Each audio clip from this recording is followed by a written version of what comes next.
Hi class, now we're talking about single replacement reaction, the next one in our list. The way you recognize these is you're going to have a single element and a compound. So I think of this as kind of being the single person comes in and he breaks up the couple and replaces somebody, okay? It's just a way of remembering. Single replacement, there's somebody who's single at the beginning and he displaces somebody in a couple.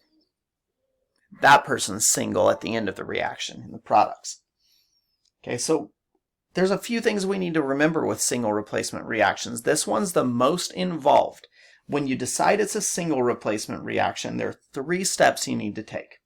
And you'll be given this thing called the activity series, or maybe you'll be given a shorter version of it, but you'll be given an activity series. Think of the activity series as kind of a rating scale. So I'm sure some of you guys have done this before when you're maybe watching people at the mall or a store or something like that, and you sit there and you kind of rate your level of attraction toward them. You say, oh, well, this person's a 10, this person's a 9 or 7 or whatever, you know.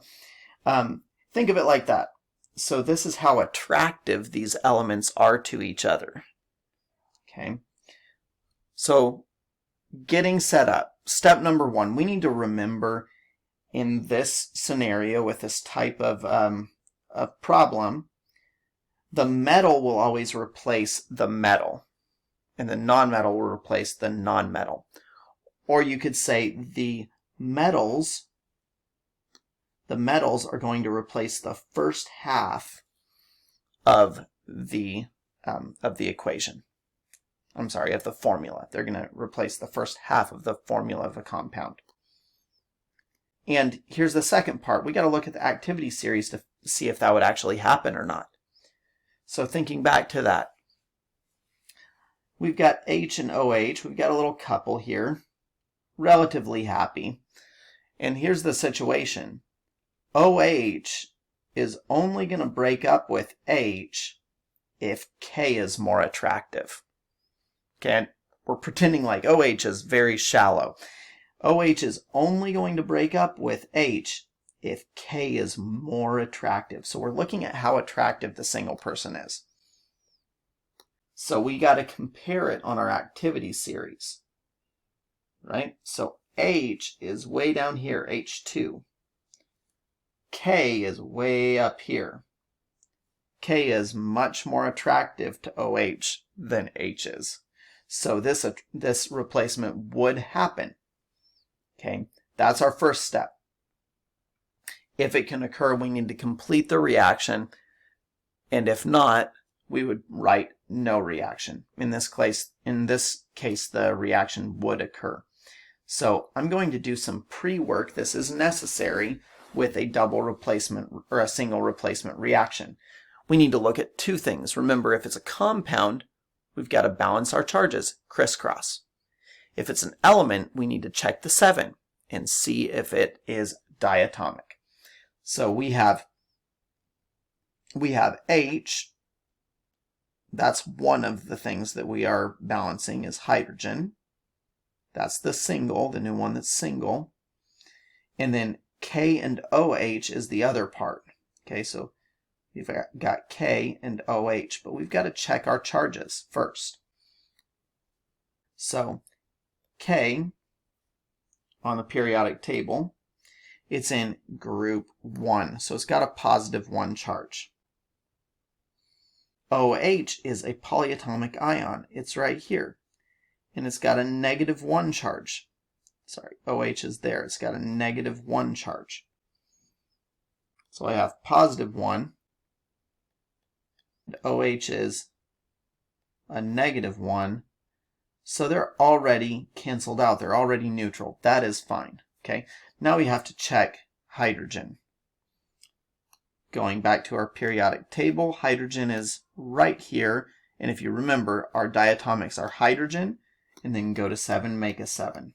So hydrogen is diatomic. I'm going to have to put H2, not just H, H2. All that's left is to balance. We'll come back to the balancing in a minute. We'll do a couple more examples real quick. Okay, here's bromine, which I hope you can remember and recognize. Bromine is a nonmetal, so that's going to try to trade places with the nonmetal here, which is fluorine. Let's compare them. Fluorine and bromine. Which one's more attractive? Fluorine's more attractive. Well, lithium's already with fluorine. Is it going to dump fluorine to get with a less attractive bromine? It's not. So we would put NR, which stands for no reaction. Then we have Cu and FeCl2. Let's do that one next. By the way, when it says no reaction, there's no balancing. You just stop right there. Okay, Cu and FeCl2. All right, let's find copper. Copper is, well, there's Fe is right here. Okay, Cu is way down here. So Cu is lower. Cu is less attractive than Fe is. Chlorine's already with Fe. There's no reaction. No desire to dump iron in order to get with copper, because copper is lower on the activity series. Okay, let's look at the next one. We've got magnesium and titanium. So I'm looking at magnesium and titanium. Magnesium is right here. Titanium is right here. Comparing those two, magnesium is the one that's more reactive or higher on the activity series.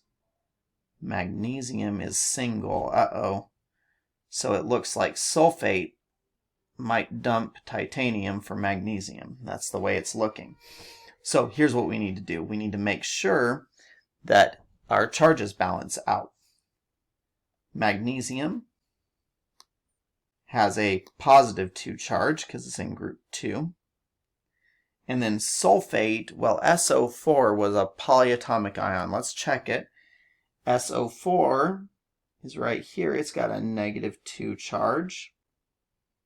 Okay, positive 2. And then SO4 was negative 2. Oh, those are exactly the same opposite charge. I don't even need to do the crisscross. I can see that right away that it's neutral. Okay. The other thing we need to check is our diatomics. Is titanium a diatomic? Let's look. Well, it's not here and it's not in the 7. It's not hydrogen and it's not in the 7. So no, it is not diatomic. I'm just going to write titanium plus, and we said magnesium sulfate is already neutral without crisscrossing. So magnesium sulfate is MgSO4. We'll balance in a minute. All right, and then finally we get to Cl2 and Ki. Well, Cl is going to try to replace iodine. Stop the video, by the way, if you think you get this, and try it on your own. Cl2 is trying to replace iodine. I see Cl2 here. I see iodine there. Well, iodine is lower on the activity series. Chlorine is higher. Chlorine's the single one. It looks like this replacement's probably going to happen. All right, so we have K and Cl. All right, I'm going to do my work down here. K has a +1 charge. Cl has a -1 charge. You can find both of those pieces of information here. K is in group 1. Cl is in group 7A, which has a -1 charge. All right, so that's already neutral. Don't have to worry about making it balanced. It's already neutral, so it's KCl. And then we have to look at iodine. Well, iodine, is it a diatomic? You actually already know that it is from looking at this, but if not, you could have looked and saw that it was in the 7. So we're going to put I2 right there. And now we can do some balancing. If you're good with balancing, you can stop the video, check to make sure you get the same answers, and then get started with some practice on this. If not, follow along with me. I'm going to start with K and HOH. All right, so I've got K, and then this HOH. The only thing that looks like it's not balanced is hydrogen, because I have 2 on the left, and I've got 3 on the right. So that doesn't quite mesh. I've got an odd number of hydrogens. So my odd number comes from here. I'm going to fix that by multiplying by 2. Just makes it an even number so we can work with it. When I did that, it made my oxygen double, so I'm going to have to put a 2 in front of oxygen on the left side, the HOH. And that also doubled the potassium, so I'm going to put a 2 in front of potassium. Now let's count and see how we're doing. I've got 2K, 2K.